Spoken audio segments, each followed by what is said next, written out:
All right, meeting's being recorded. Hope that's okay. Always forget that. Right. So these folks are really hardworking. They really care about their neighbors and their farmers and their communities. They work really long hours. They operate on small margins, and their needs and challenges can be kind of invisible sometimes. And waste disposal is one of those challenges that's falling really heavily on their shoulders. And it's really a systems level problem that needs system level sort of creativity and thinking and collaboration and investment. So that's why you're all here. Each of you has been invited because you have expertise in one or several facets of this challenge. Some of you on this call are meat processors, and we're really glad you're here. We know this is a super busy time of year for you. Some of you are regional food systems and supply chain experts. Some of you are resource providers working directly with farmers or processors in your community. Some of you are subject matter experts in composting, anaerobic digestion, or other angles of waste stream management. Some of you are animal health and disease control experts. Some of you are food safety experts. Folks on this call include staff from WSDA, Washington State University, Department of Ecology, Department of Commerce, and the Oregon Department of Agriculture. Because this is not an issue that is unique to Washington, and processors in Oregon are having a really similar experience. So what do we want from you today? We want to hear more about how this challenge is being experienced in your community.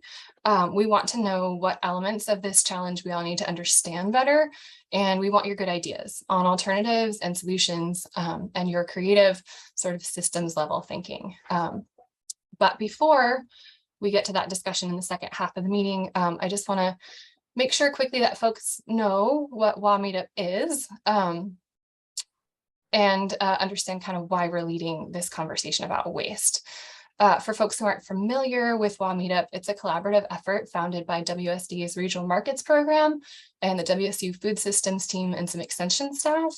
It's really intended to be a big tent where cross-sector creativity and information sharing can happen in order to support and invigorate the small scale meat sector in our state. So anyone can be part of WA Meetup, whether you are a meat processor, a farmer or rancher, resource provider, researcher, policymaker, buyer, or engaged eater. And many of you on this call have engaged actively in WA Meetup, and you deserve a lot of credit for elevating the needs of our regional meat sector over the last few years and catalyzing some recent and really historic investments in that sector. Because of the work of WA Meetup during and prior to COVID, the Washington State Legislature was able to really see the sector need and made a $3.5 million investment in a one-time grant program, and also in a temporary staff position at WSDA to provide technical assistance to small and mid-scale meat and poultry producers and processors. And that is my staff position, to be clear. And that is all to say that WA Meetup has been really successful in working collaboratively to elevate the needs of the regional meat sector in a way that has resulted in very real, very tangible support. So I'm going to share a link in the chat to our recent impacts reporting for the meat processing capacity grants. And I also want folks to know that WSDA has made a request to the governor's budget to make both the grant program and technical assistance program permanent. And I'm going to share that link as well.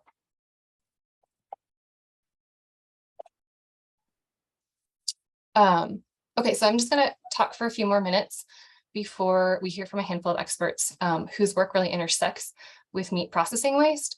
At WSD Regional Markets, we are not experts in waste management, but we have been learning, and I want to share some data points and some insights that we've gained in our recent work. So in June of this year, WSD Regional Markets led a survey, and we heard from about a third of the state's 150 small processors. And thanks to some really great outreach support from two folks on this call, Gwen and Yvonne, we were able to survey and interview about 50 of those processors, about general barriers to capacity, as well as sort of specific barriers relating to labor and waste disposal challenges. And what we found is that demand for services continues to far exceed capacity at this time, well into COVID.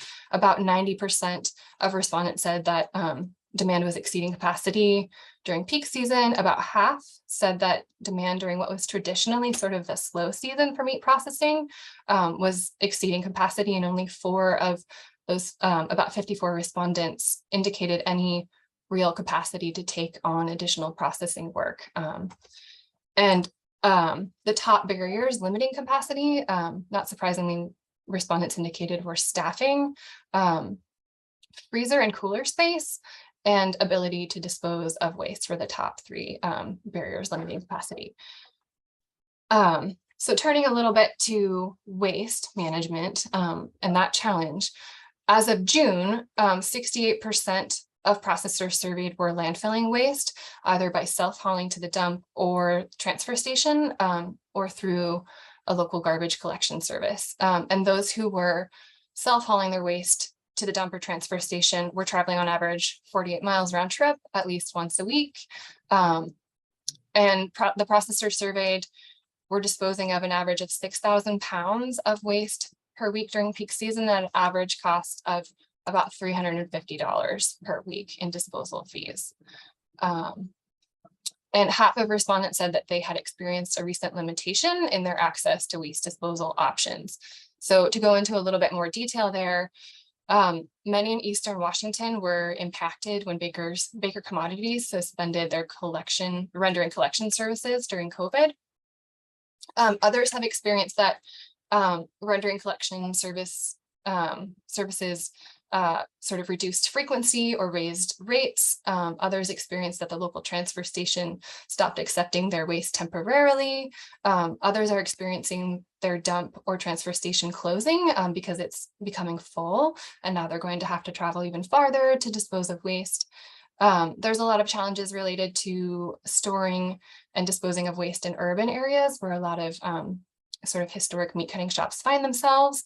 And, dump and transfer stations are often not matching processors' work schedules of when they can get there to dispose of waste. And a lot of folks are limited by their ability to hold and store waste on site under cold storage, which is really important for this waste. So that's the challenge. And we have started taking a few small steps to explore some alternatives to landfilling. So WSDA Regional Markets worked with a consultant who's on this call, Gwen Vernon, who's here and will be joining the conversation. And Gwen produced a report for WSDA Regional Markets providing sort of an initial evaluation of alternatives to landfilling. And I'll just kind of quickly summarize that as part of this work, Gwen interviewed permitted compost facilities to understand sort of their barriers to accepting meat processing waste. She talked with a few of the dairy anaerobic digesting facilities. She talked with a few larger and medium scale meat processors who enjoy some efficiencies of scale to see what opportunities might or might not exist to accept waste from smaller processors. She talked to rendering companies to kind of understand the challenges around collecting waste from small processors and whether a solution might involve aggregating waste from smaller processors in some way. She talked to staff at Department of Ecology to understand how a meat processor with access to land might be able to create their own permitted or exempt compost. She evaluated existing technical resources that might be helpful for folks considering making compost from meat processing waste. And Gwen has also raised the point that composting or anaerobic digestion might not be the highest and best use for this nutrient-rich waste stream, and suggested that some other avenues be explored, like thermal dehydration as an ingredient for pet food, fish food, or fertilizer. But Gwen can speak in greater detail and answer questions that come up during the discussion. But essentially, what Gwen found and what we found through this work is that the alternatives that currently exist for landfilling aren't really adequate at this time to address the challenge at the systems level.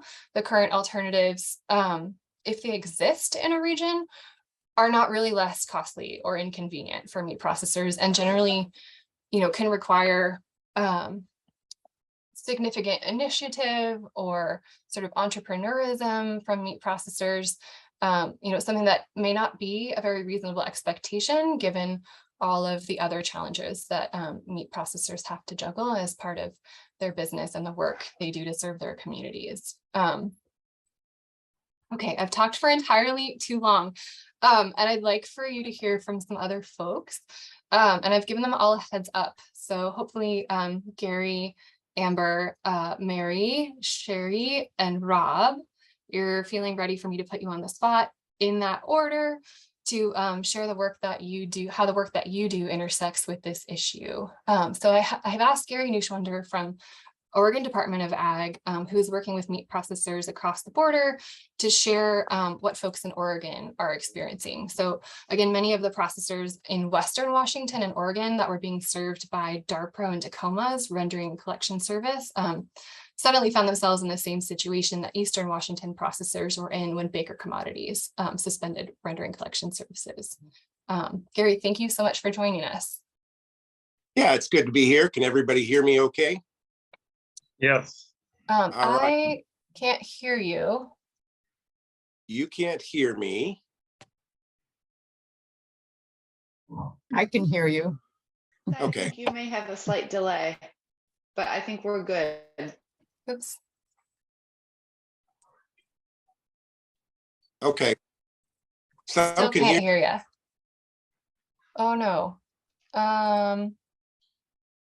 I'm off of mute and certain folks Okay, can it's hear. just me then. Yeah, we can hear you. Oh, that's not good. Can you hear us? I can hear you fine. Thank you.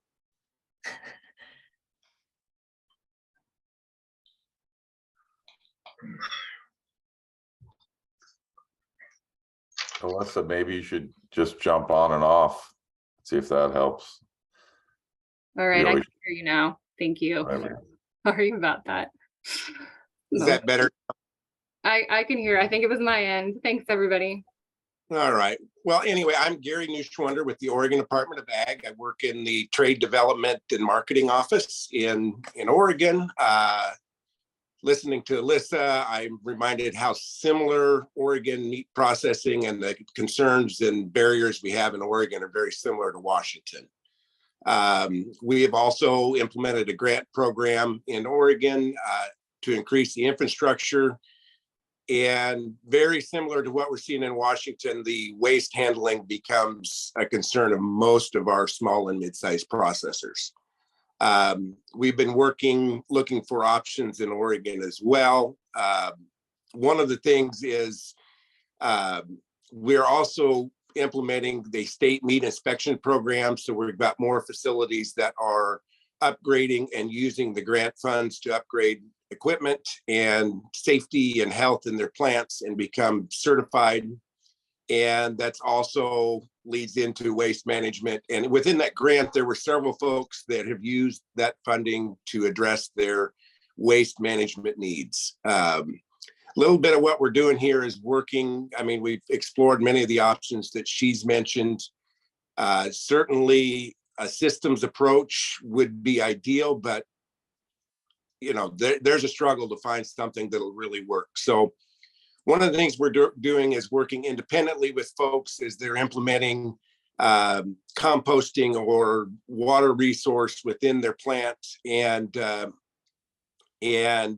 key part of my job is trying to coordinate some of the regulatory compliance issues.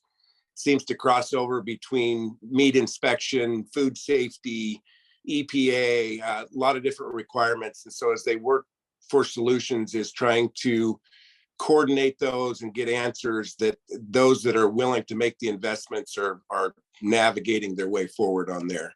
An interesting perspective in working with them is the in-vessel composting and using that back as a nutrient into the soil. We're going to see how that works out with a couple of them. On a small scale on site that may work because we have the feedstocks to composting readily available and we have the agricultural land to put the finished product on. So the pieces are there. It'll be interesting to see if it works out economically and viable for the meat processors. That's kind of in a nutshell, very similar to Washington here in Oregon, and can't wait to hear solutions that people bring forward today and ideas that maybe we can continue to work on. So thank you. Thank you so much for joining us, Gary. And I really apologize. I was probably talking over you for a while there. Oh gosh.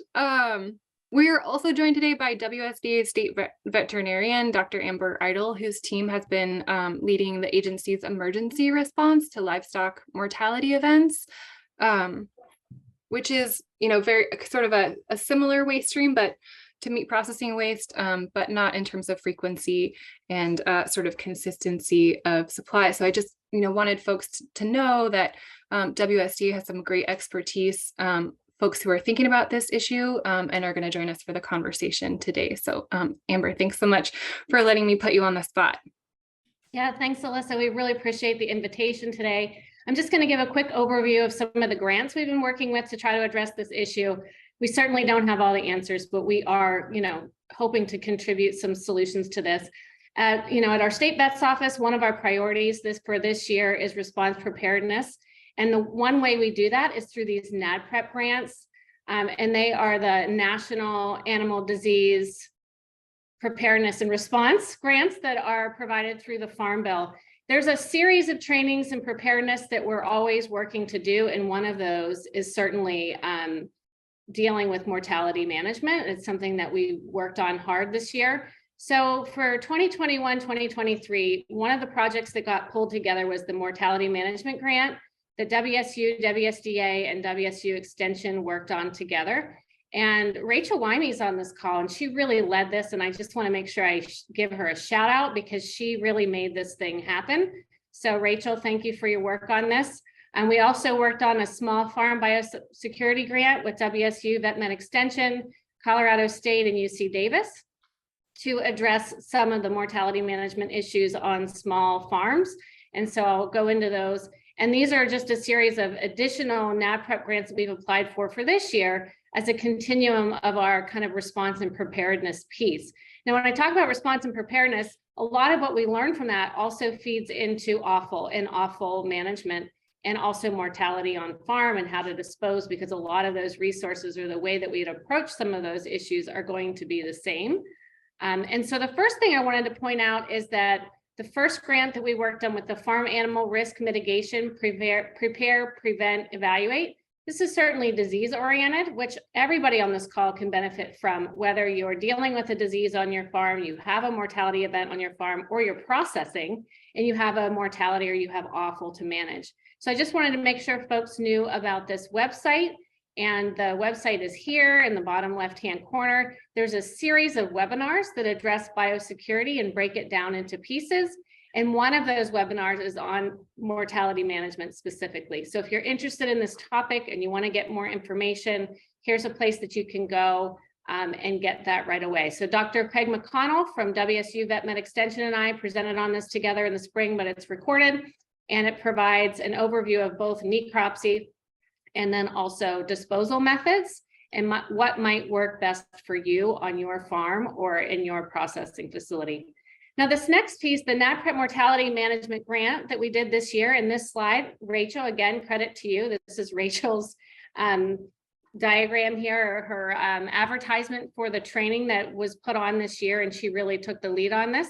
But this grant came from this group that we put together last year called the Offal Group, OFFAL, and it was an attempt to address some of the concerns we had with offal management from small processors. And we didn't get a solution necessarily, but we certainly put a lot of resources into this.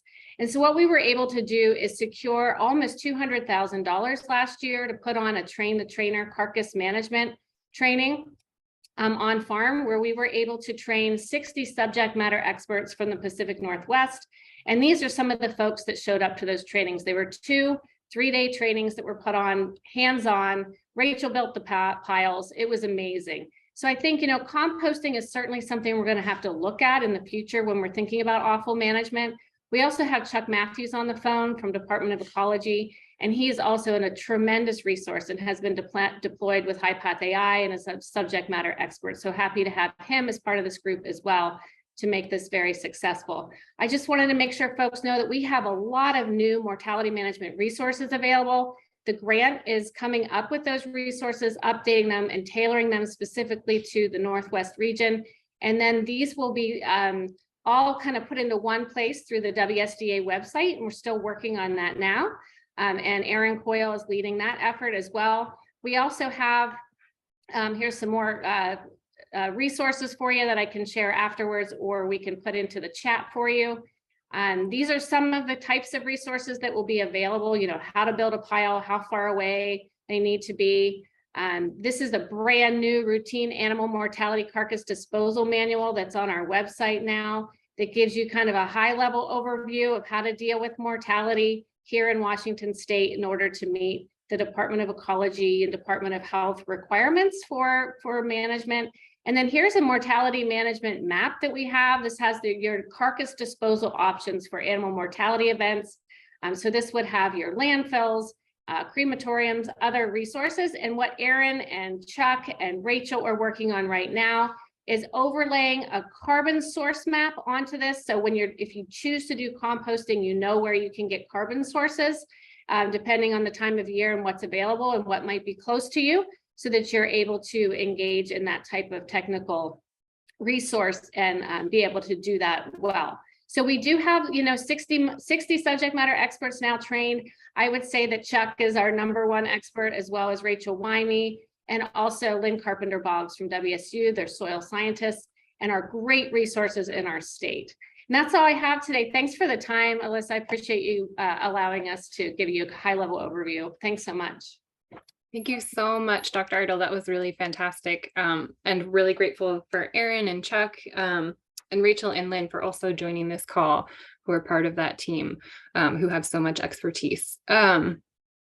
All right, I am going to put Mary Harrington from the Department of Ecology on the spot next. She's been very engaged in shaping the work that's happening around House Bill 1799, aka the Organics Management Law, and she can share how meat processors who landfill waste might be impacted as the policies sort of begin rolling out. Or so thanks so much, Mary. Really glad you're here. Thanks, Alyssa.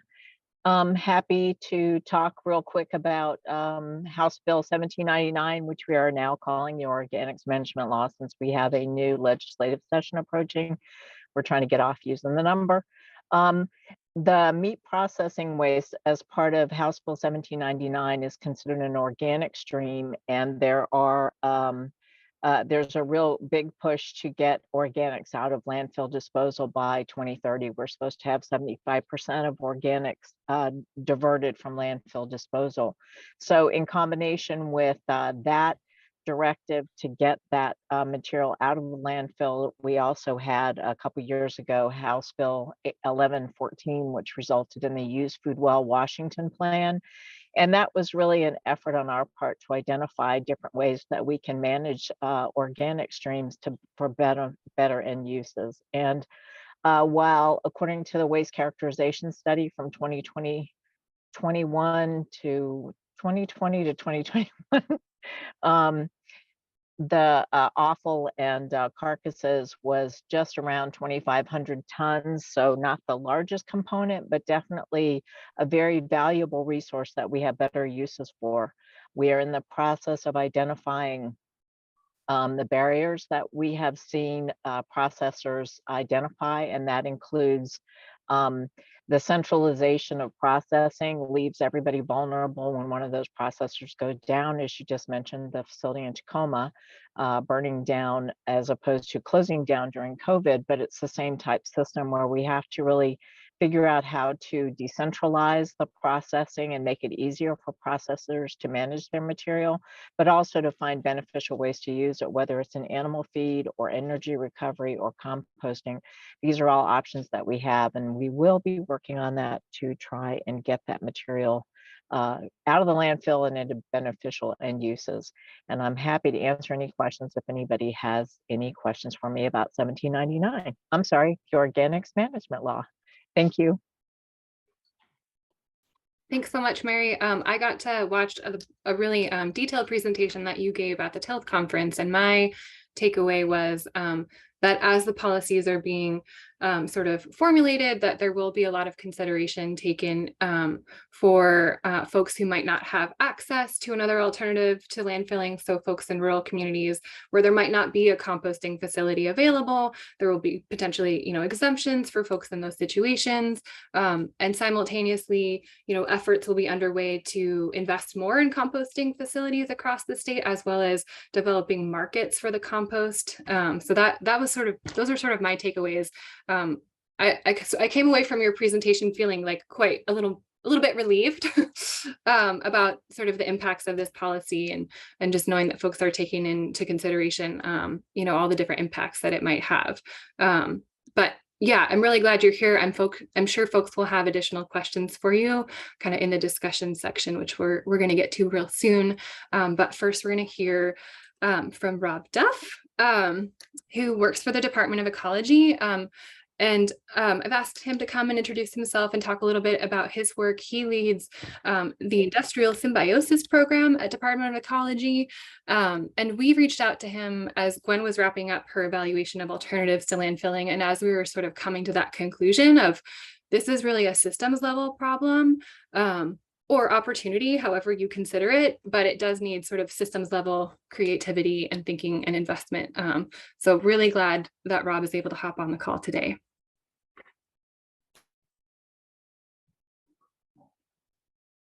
Thanks, Alyssa. I think you said ecology. I used to work for ecology, but I'm at commerce now. Oh gosh, I'm so sorry. I meant Department of Commerce.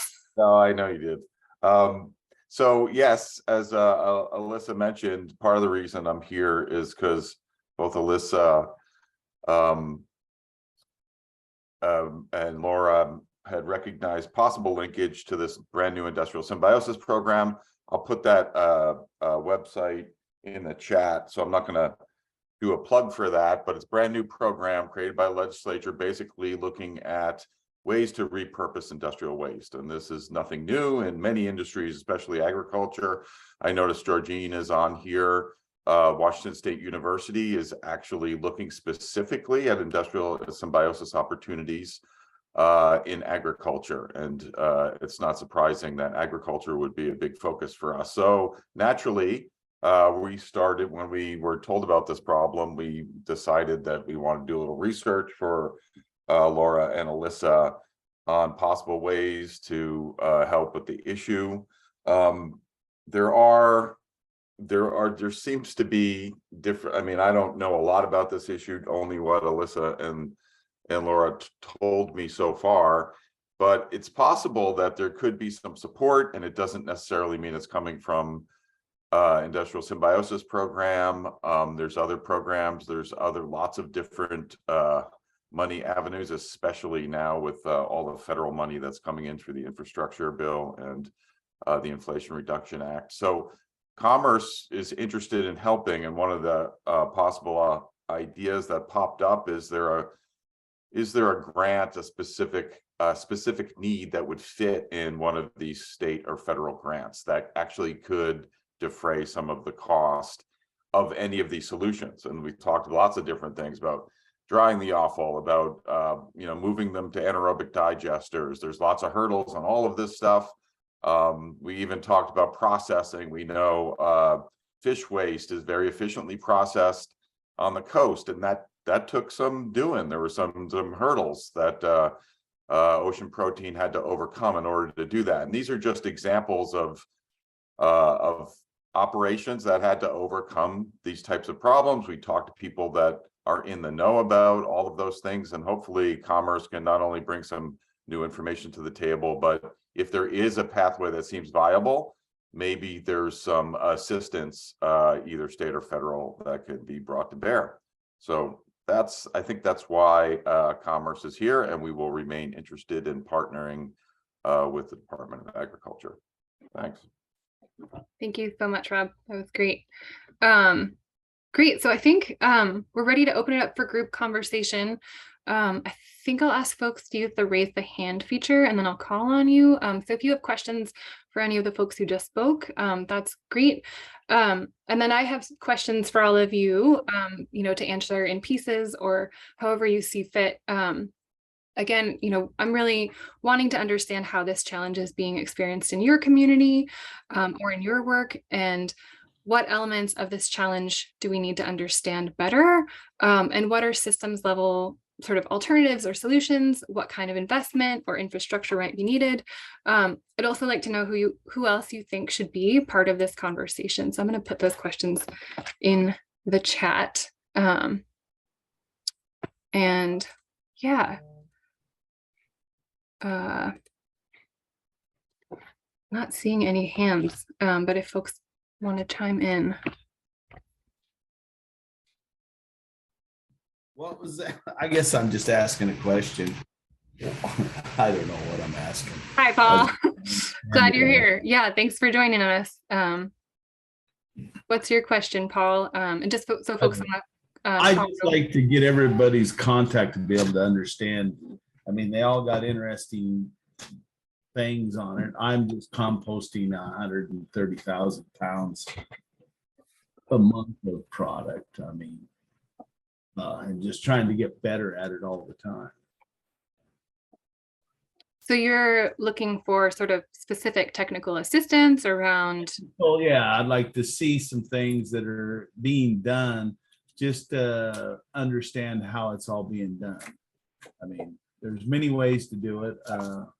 In composting, bones are your biggest issue to deal with. But as you put horsepower into anything, it just comes at a price. Yeah, I'm just trying to understand what all can be done here.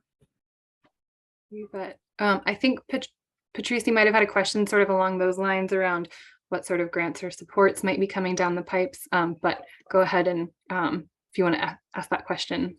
Sure. Thanks, Alyssa. And thanks so much for putting this together. So wonderful to have so many experts to help with this problem. And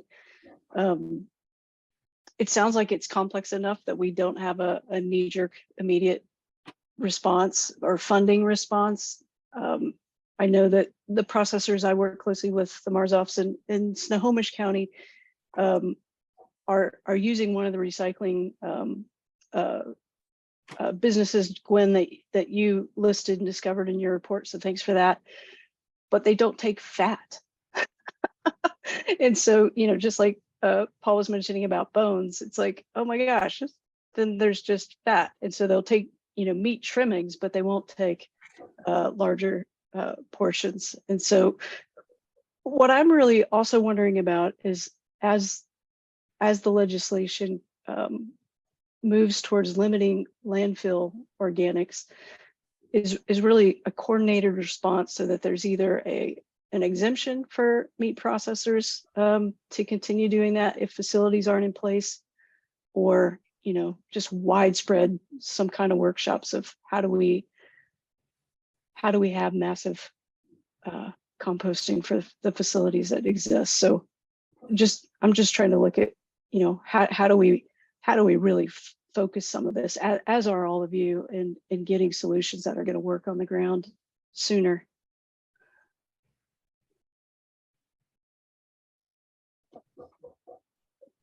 I can address that, Alyssa, a little bit.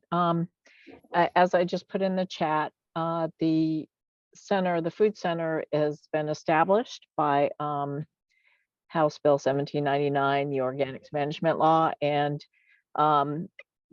there are waivers as part of that if there's no way to process material. But we're hoping that by time 2024 comes along, we're going to be using all of 2023 to really gear up to understand what the challenges are to getting this processing done, because obviously the goal is to get that material processed and out of landfills. But if there are no management options, or if it's economically not considered viable to get it to landfill or to have it processed, then there will be waivers developed. But as I said, this is all we just got the authorization to get the center going, and that's what we're going to be doing in 2023, is really getting things up and running and understanding how we're going to do those waivers, and how we can facilitate getting management of organics more established. Thanks very much, Mary. Sure.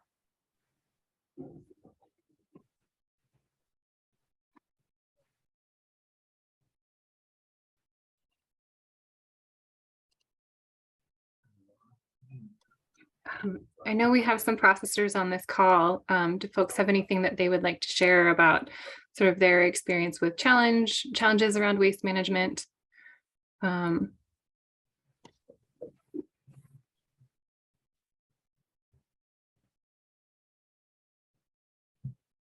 the problem is the bones. I mean, getting them broke or crushed in a way to use them wisely. Otherwise, yeah, you go through a compost program and they become a bone, but a great percentage of them, but it's the major bones that are your challenges. And just trying to figure out whether it pays to put the horsepower into grinding the offall all at the beginning, because offall is one of the things to handle, is an interesting thing to handle. You just ground it all first, you added compost, as long as you got the carbon source, it composts very well. And makes very good agronomy product.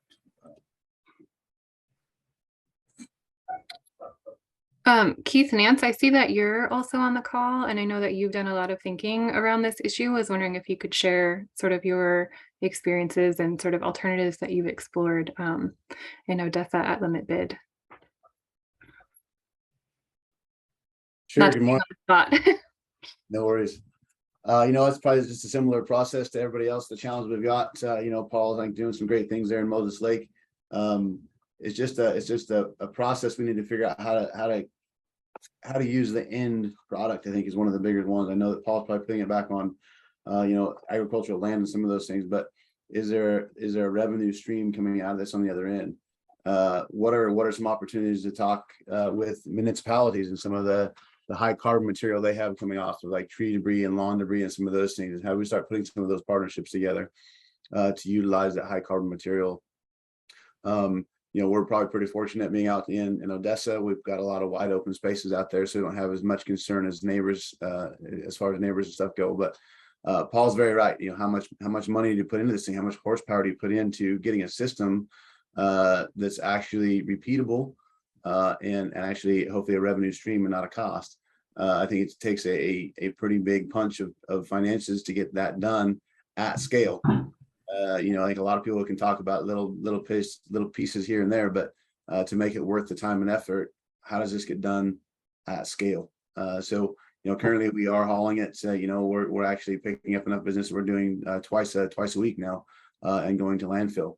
And so we continue to dive into how do we get rid of this waste at even a break even would be great. Just to get rid of the cost. So I don't know that I've found any solutions yet. Lots of great conversations going. I've been doing a fair amount of work with the Spokane Conservation District. That's where I met Rachel actually last week and started some of that conversation with her as well. So I think there's some opportunities in many facets. I don't think we have any particular answers yet. Thank you so much for sharing, Keith. Yeah, and just to sort of reiterate, in our survey work, what we found is, folks on average are spending about $20,000 a year disposing of waste. So, as Keith said, if that could get down, that would be great, of course. Rob, I see that your hand is up, but I did want to call on one of the other meat processors that I see is on the call. I don't know if it's Kira or one of her staff from Smoky Ridge. I know that they've been doing a lot of work around composting. They first started with exempt compost and are exploring how they can become permitted to, be able to accept maybe other sources of materials and sell compost. I hope it's okay, folks from Smoky Ridge, if I put you on the spot for just a minute to share your experience. Hi, can you hear me? This is Dorian, Kira's assistant. Hi, Dorian. Hi, Alyssa, how are you? Great, thank you so much for joining us. So our experience is similar to everything I've heard here. We do have neighbors. We are rural, but we do have neighbors. We've had a lot of concerns from our neighbors expressed. We've had a lot of expense related to that. We put up a tree line. There's several things to appease them. We are composting. We are poised now to have a saleable product at the end. We have, next spring we'll probably be selling compost here, but the cost is it's a lot for us to absorb, and it has been. So that is a huge concern.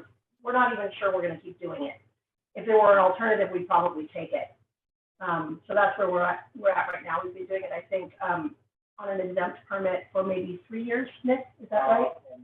Almost 3 years now. So we've got some experience, we've got our recipe down, and it is happening. We do a dual approach. We also take waste to landfill, and it's far away from us and it is expensive. So that's our experience, and we're really interested that so much energy is being put into helping us deal with that.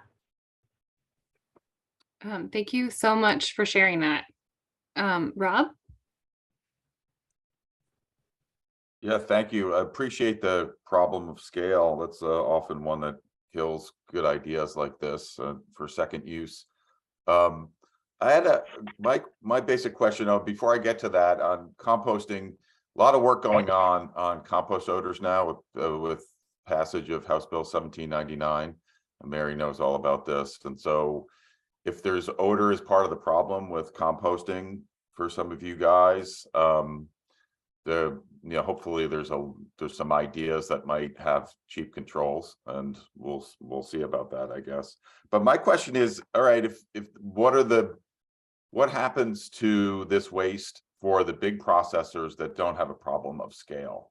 And is there, so I can at least have a baseline of ideas on what this might be used for. So if there's research that needs to be done, proper drying, what to do with the bones, and we could find funding to actually take that step that might need to be taken in terms of research to get to a solution, that would help me as I start asking questions about fund sources that could maybe help find a solution currently on the table. So I guess the question is, what happens for the big guys? What do they do with this waste? What does it turn into? Well, I mean, this fall, but the waste right now, we are composting it and turning it. It does create a valuable product for agronomy. I mean, we raise 400 acres of corn with our waste, but we have a carbon source to mix it with to compost it well. And the biggest thing to keep away from odor is make sure you cover your piles deep enough. But when you go to turn them in a couple months, that there is a emission that happens at that moment in the turn, but you got to make sure your moisture level's right. But by keeping a dry cover will keep your odors down, because yes, just keeping it covered enough a pile. But I'm in a very dry area. Some people have a lot more rain, so they may have a different trail of problems. It feels so. Does it feel like composting is sort of high on the list, and we just have to figure out how to help get to that solution, or are there other ideas, alternatives out there on the table? Well, it works great, excuse me, but I got $25,000 worth of brand new tires that are cut from bones. I mean, yeah, that's the biggest disaster I got. Get the bones out. This is Keith Nance again. So I think we talk about the big plants. I've been through a lot of the JBS, Tyson, Cargill, the multinational companies. They've got enough power behind them. They've got their own rendering. They've got a lot of other markets that we don't necessarily have. So we talk about how much of this offall can we actually take back into either international and or domestic markets that are consumables that we're currently throwing away.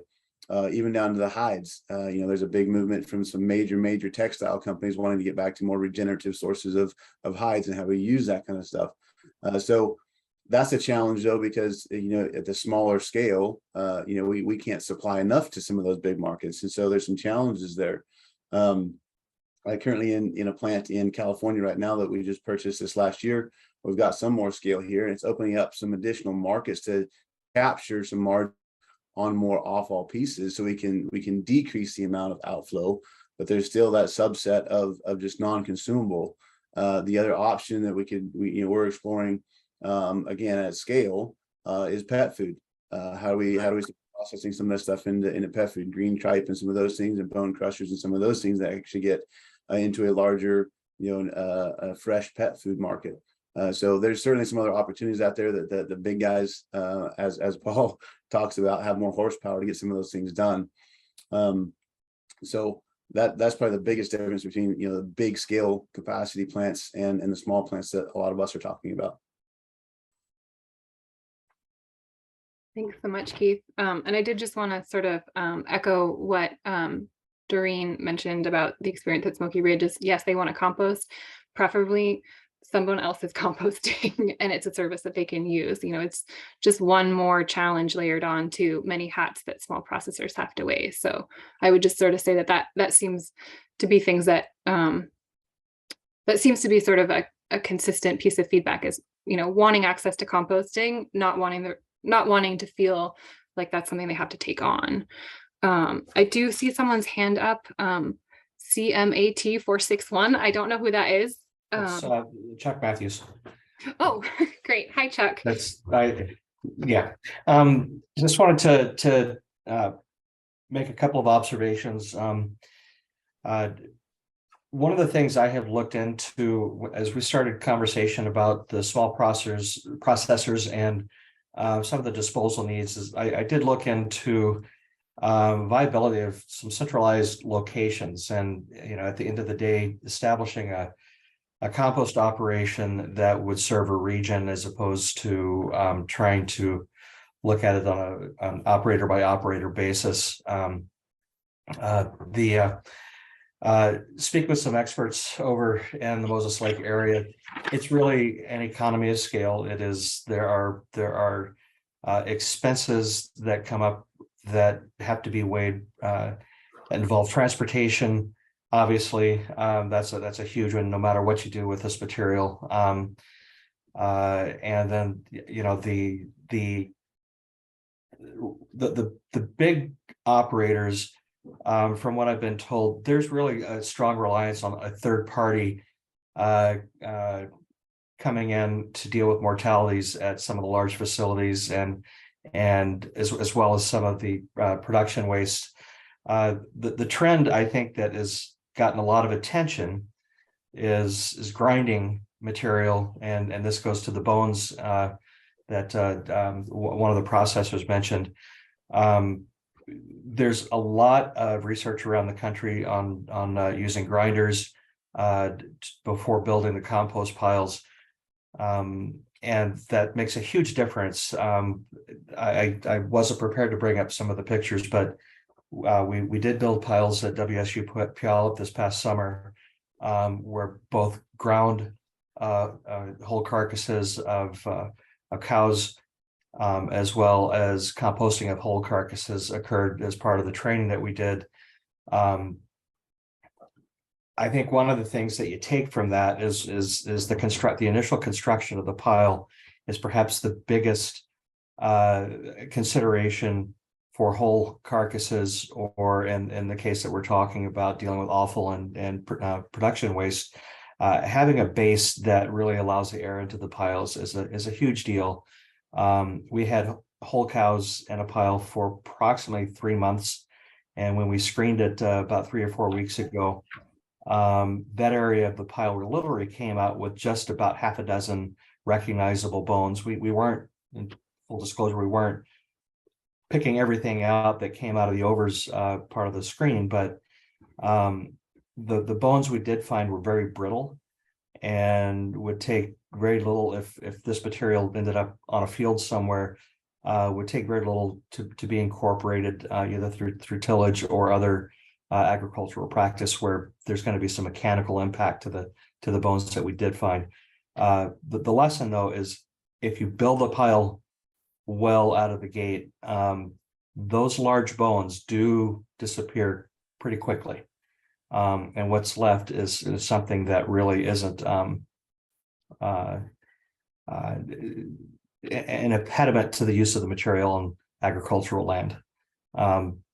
So Rob, you had asked about what needs to be done, and I just think that the economics, the how-to, I think, is there. It's getting some resources available to set up some infrastructure to handle it. The processing itself is reaching a point where composting can happen more quickly than I think people expected 5-10 years ago, and the research is really showing that. So. Thank you so much, Chuck. So glad that you can join us. So I see a number of hands that were up. Laura and Patrice, you had your hands up, and then I saw a great suggestion in the chat from Marcy to put Rachel on the spot and have her talk a little bit about the work that she is doing, the research that she is doing. So I think I'm going to call in folks in that order: Laura, Patrice, and then Rachel. Sure, thanks. I think Chuck really actually hit on most of what I wanted to say, in part in response to Rob's questions. But I think just to sort of restate what may be clearly the obvious for everyone on the call, but we all would like to find a higher use for what we're calling waste, but really that trying to find a way to capture that value that is not too costly for the plants who are already kind of buried in costs of dealing with system inefficiencies that currently exist. And so rendering is great. The challenge is the rendering plants have found it not logistically realistic or economical to certainly not collect waste from all of our many small processors.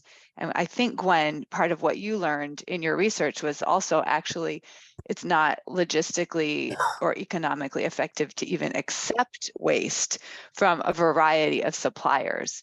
So I think whether we're talking about rendering into, eventually saleable products, or moving towards compost that has,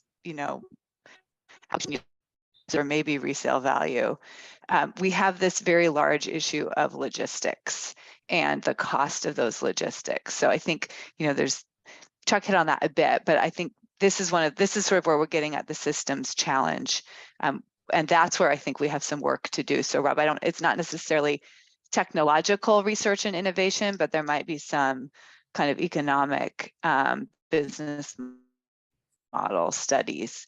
And I would love for there to be some enterprising entrepreneur who really wanted to get into the logistics business, which is a tough thing to do right now.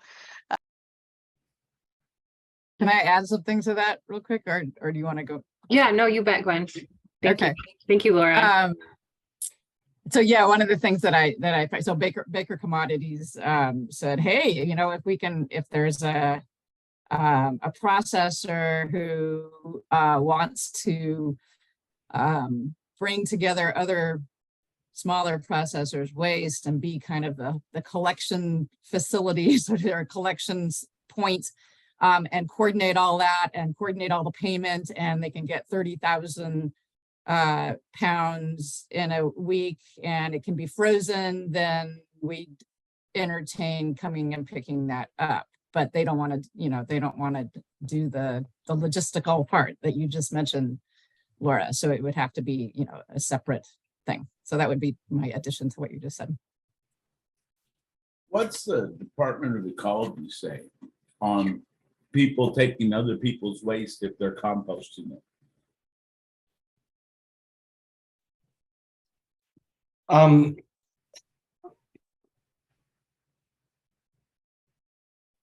It kind of depends. If we're talking a third party, we'll say setting up a centralized location, that just falls under the state solid waste regulations. Depending on scale, that might operate under an exemption. But what we're talking about, I suspect it'll be a little bit too large for the for the exemptions to kick in. So it would simply be working with the local health department and the appropriate regional office for a solid waste permit. That's from a regulatory standpoint, how where it would fit in the regulatory scheme. We have looked at some of the larger facilities that like CAFOs that handle a large number of mortalities, and that's where that third party entity I mentioned earlier comes in. they're not going to take this material onto their property. They're not going to take mortalities from off sites. And that's a biosecurity issue. There's just no way they want to risk inadvertent introduction of disease into their operations. So that's not really a viable option. But as far as the facility goes, it's like any other compost operation, just needs to do the work in preparing the application and the engineering and work with local health and the regional office.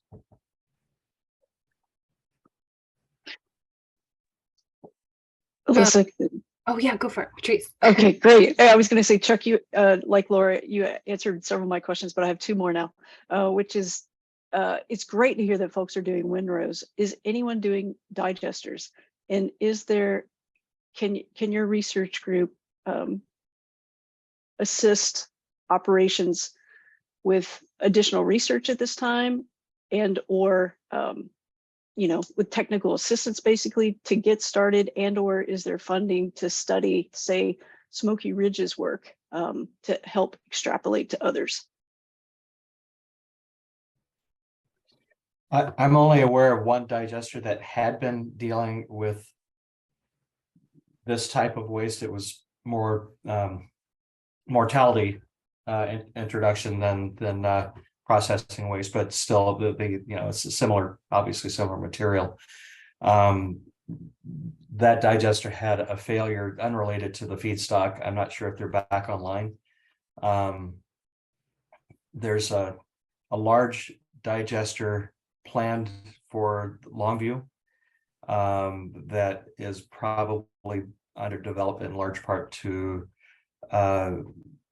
the bill. I forget what Mary is calling it in official terms, but based on 1799, anticipating a larger amount of available organic material. And there's I've spoken with the person who's helping with the permitting of that, encouraging him to have some conversation about willingness to take materials like this to get a better understanding of, is this a viable option?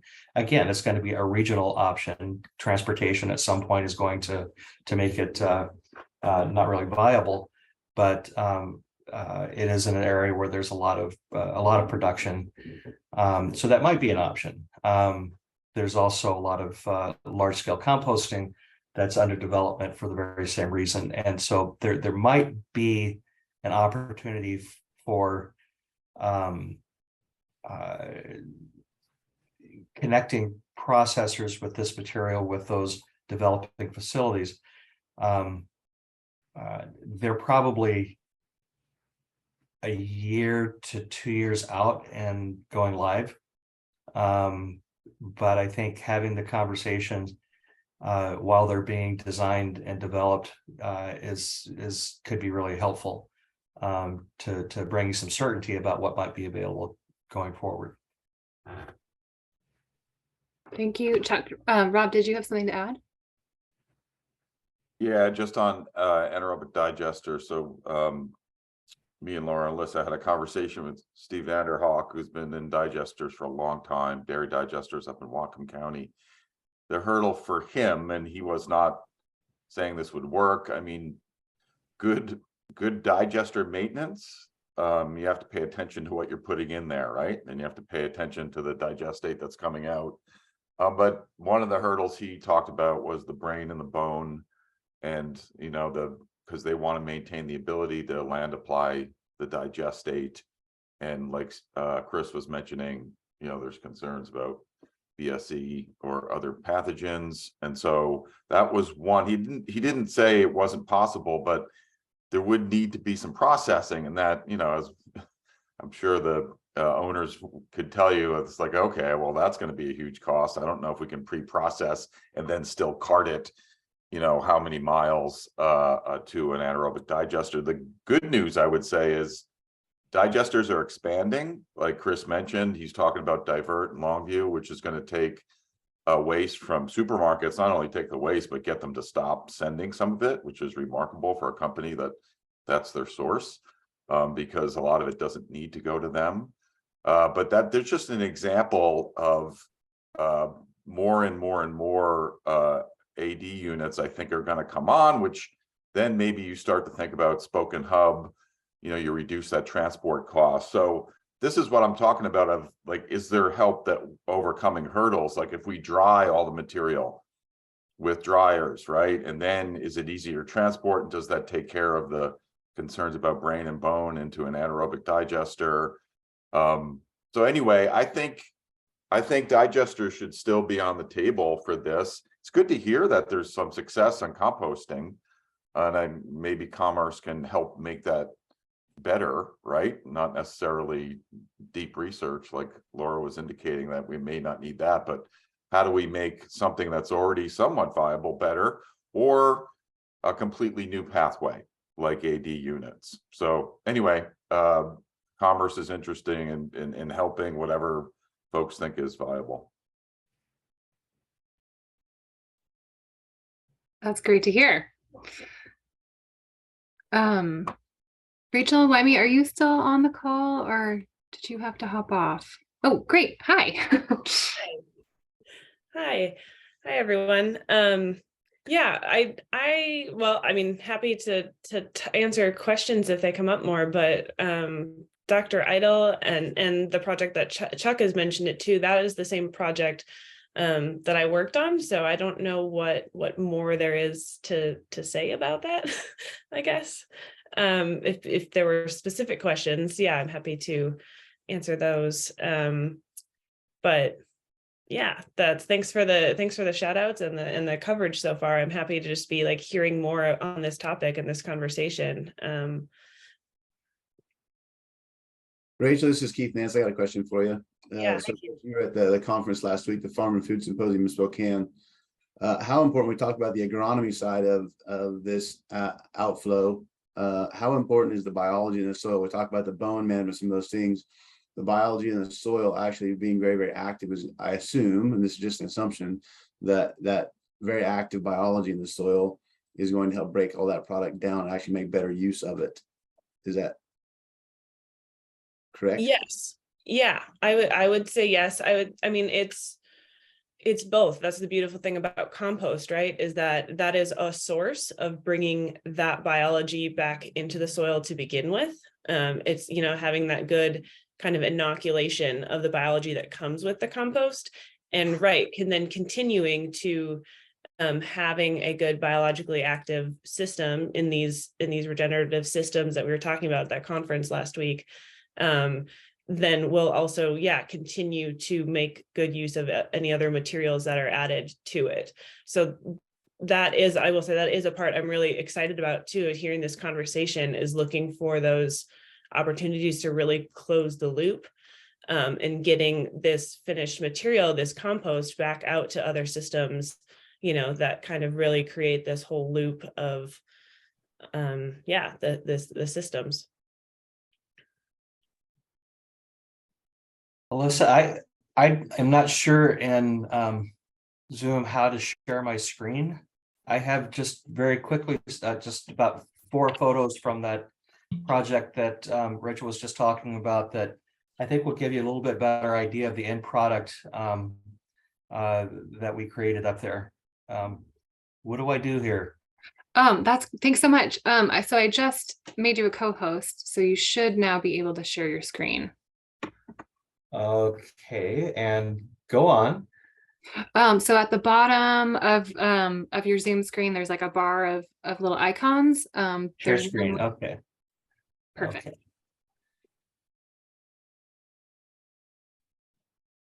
Yay, good job. All right. My technical prowess is often limited with this stuff, so I feel a sense of accomplishment now. Can you see what I've got up now? It looks like a pile of steaming compost. Yes. So this is the pile, the unscreened pile that we started, I think, in June. This area right in here was where the whole animal was. You can see that there's a lot of microbial activity continuing. But this was a rib bone that came out that, as you can see, most of the the marrow is eaten by microbes. It's gone. That thing just split in half. It was very, very brittle, and one of the few bones that we got out of this section of the pile. That's the finished product. Those are the overs that were screened out, and they can be reused. But as you can see, this is, I think it was a 3/8 minus screen that they used, and it's awfully nice material.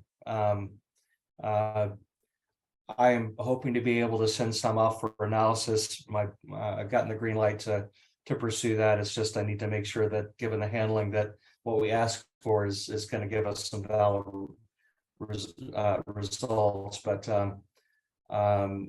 this is again carbon source and whole and ground animals. But this is a mix of that. That's the product. I brought some home. I would love to use it.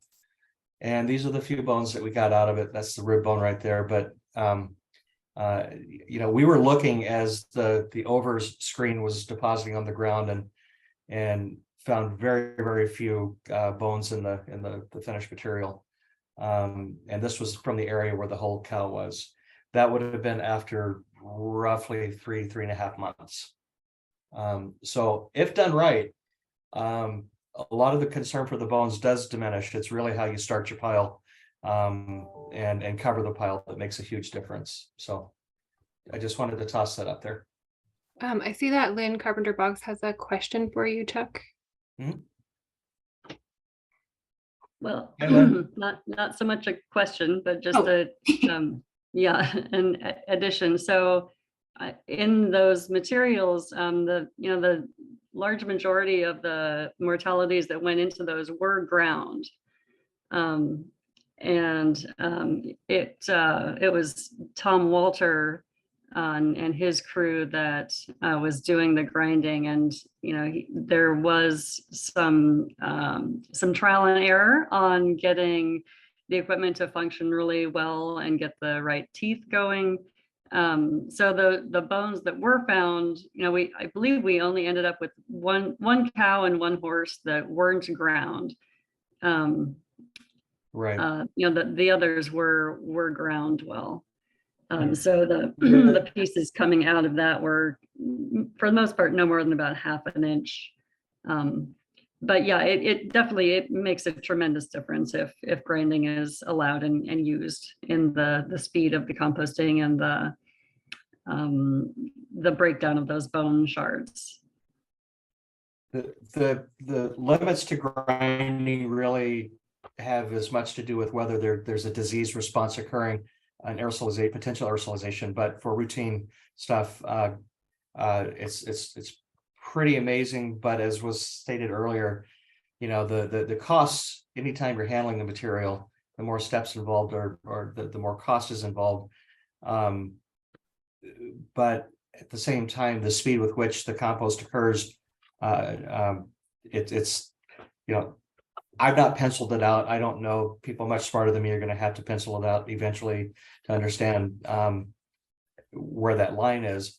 But this picture going back here, this is where Tom said the whole cows were, a cow and horse, and the rest of this pile is where the ground material was from that exercise. Laura, did you have a question or something to add? I do have a quick question for the compost experts here on the call. One of the ideas in our explore any idea phase that we're in right now, that Alyssa in particular has been looking into a little bit, is has been mentioned earlier today about the possibility of dehydrators. Of course, the challenge that we're really concerned about is the economic viability of our small scale processors, who are a critical link in this livestock and meat processing chain in our state. And many of them are very small. In towns, they might have a parking lot and a walk-in or two if they're lucky.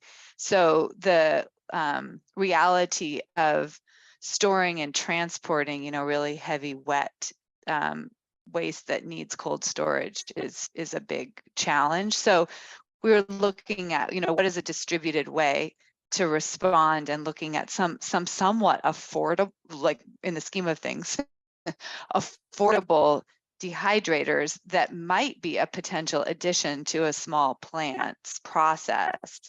But then weren't sure, assuming that worked, what are the opportunities for using that dehydrated material in a compost system, or where would it go after that? So just wanted to get a sense from folks on the call if that is even worth continuing to look into.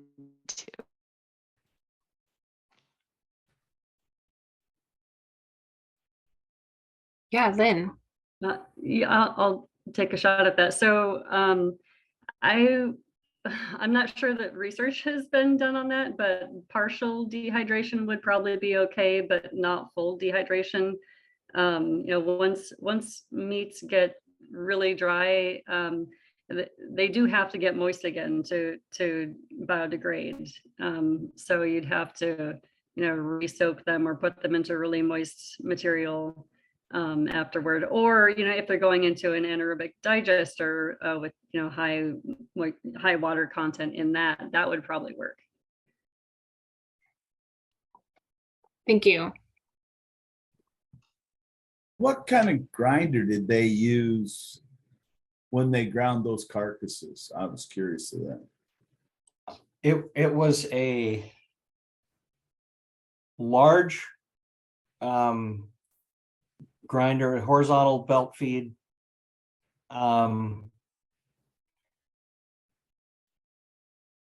There was carbon placed on the belt, the carcass was placed on top of that, and ideally when you get the mix, there's a little trial and error with the mixture, but basically when they go through together, they come out on the other side already mixed. And if you have a good base established, you're ready to lay it out on that base and cover and be done with it. It was a commercial scale grinder. I mean, this wasn't like a Vermeer tow behind trailer grinder. This was a large scale grinder. The needs obviously are going to depend on how much material you have. But yeah, this was not a backyard chipper. This was definitely something commercial grade and very large and powerful. So can I jump in just with a quick follow-up for Chris? So when we're thinking about a grinder like that, Chris, we're thinking of, spoke and hub. It's not like, shop owners are going to buy something like No. this. Yeah. Okay. No, that's, but again, there's a distinction I think that's important here. In that instance, we're talking whole carcasses, and with the problem I think that's being discussed today, a lot of the material that is well, I should back off that. We are talking bones, so there's a need to be able to grind the bones along with the carbon. I guess as I'm thinking out loud, I'm kind of wondering, well, what does that do where most of the meat has been extracted for product, and now you're left with a disproportionate amount of essentially carbon? And do you need to somehow get some nitrogen into I'm just been thinking out loud here. Is there a need to get some nitrogen into that pile to fire it off? I would probably need to see some photographs or something of exactly the waste stream we're talking about, to know whether that's going to have enough nitrogen remaining to with the offal and trimmings and things like that to fire. And Len, am I going down the wrong path with those considerations? I'm looking at on my computer now. I actually have the carbon nitrogen ratio of bone. I mean, there is some nitrogen in the marrow, of course. Oh yeah, it's I mean, bone has a fine carbon to nitrogen ratio. I think it would be more about the moisture. Okay. Really need high moisture around bone.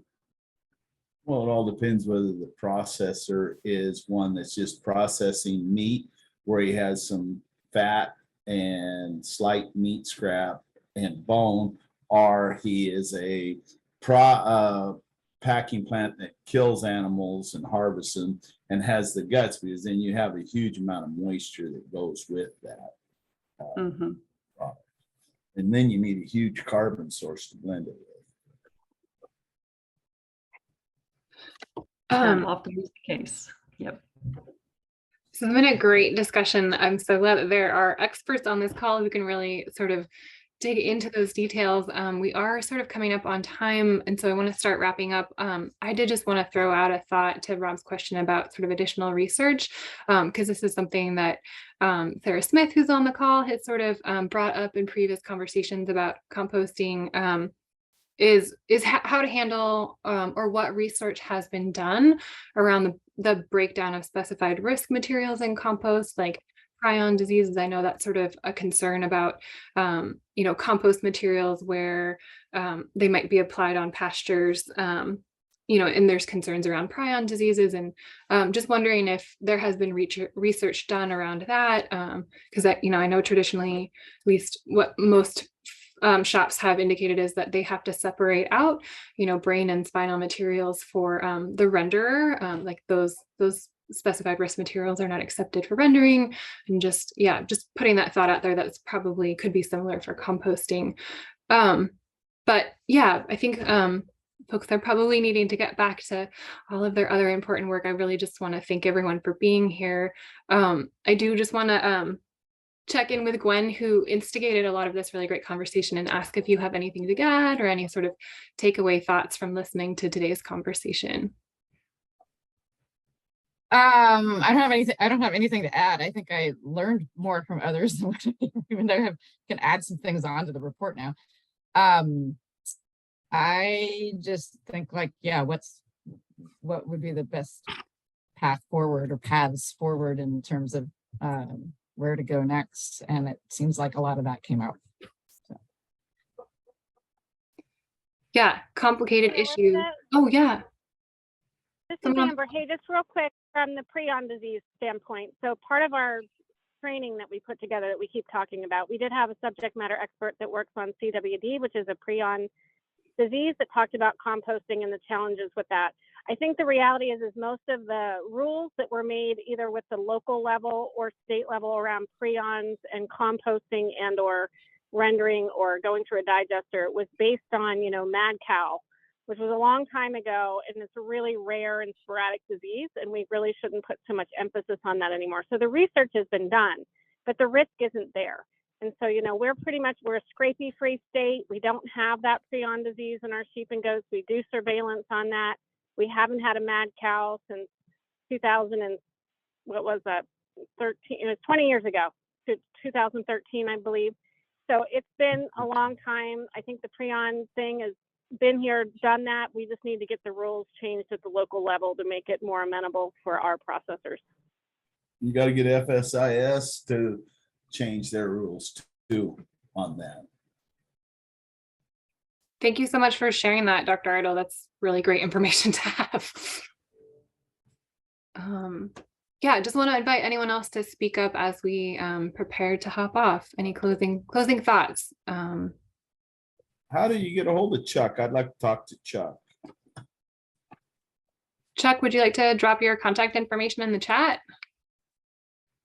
I am writing that right now. Excellent. Thank you. Did we actually come up with any solutions to what our problems are? I don't think we're there yet, but we're getting there. I don't think your name is Rosie. Do you want to introduce yourself? Yeah, my name's Kenneth Dawkins. I have a TLC Custom Meats in Othello, and we do about 20 head a week.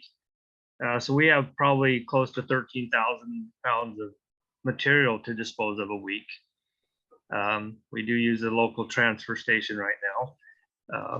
And so, where are we going to go with this stuff if composting isn't a viable option?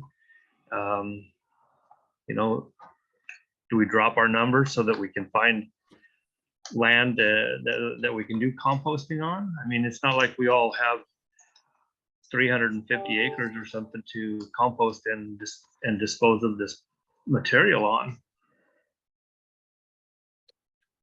Yeah, thank you so much for that really great sort of summary and recap of, I think, where we are in this moment in time and kind of understanding the challenge and having limited tools at this time. And that, that is really kind of why we are here today, having this conversation and, trying to elevate the need and instigate more work and more conversation to solve this issue. So thank you so much for speaking up and kind of summarizing all of that.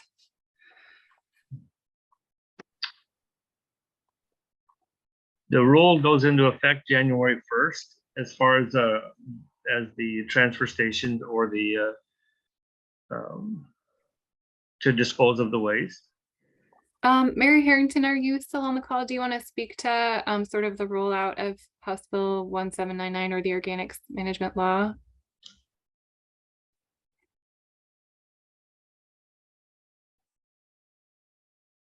Mary, are you still with us? If you're speaking, I can't hear you. I'm guessing that Mary might have stepped away, and I don't know the exact timeline, but my takeaway from watching her presentation is that there will be a timeline of sort of exceptions and exemptions and waivers, so that folks who don't have access to a composting facility or a way to divert organic waste from landfill, are going to continue to have that option until there is will continue to have the option of landfilling until there is a better alternative available to them within accessible or affordable, so within an accessible distance or in an affordable manner. That was what I took away. Chuck, I don't know. I saw you on. I'm actually emailing her right now. I think it's January 1st, 2024. That's what I was wondering. I think 2023 is, that seemed way sooner than I understood it to be, but I'm not an expert in this particular law, so I don't want to speak out of turn on that. No, I'm pretty sure she said January. Like 2023 is for figuring out some things, and then January 1st, 2024 is when they're hoping to. Yeah, that's what I understood too, beginning with 20. But so we have 1 year here to find out.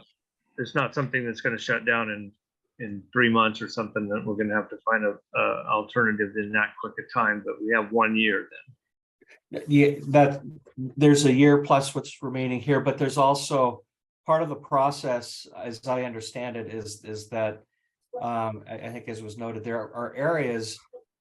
There's supposed to be a process, I believe, that people can apply for exemption from or relief from some of the requirements based on a number of factors, and I don't pretend to know what they all are.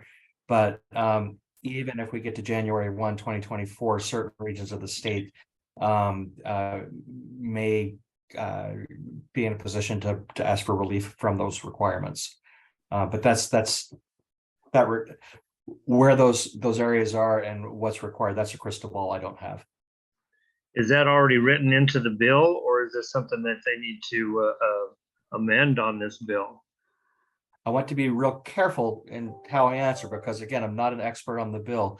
It's my understanding, though, that part of the process that's intended to be in place in January is that there is a process by which people can request an exemption. I don't know what the criteria will be, but that's an existing provision of the law.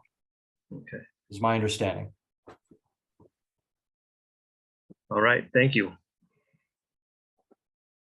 Thank you so much, everyone. We're going to end exactly on time at 10:30. Really appreciate everyone's time and great input, and we will continue this work.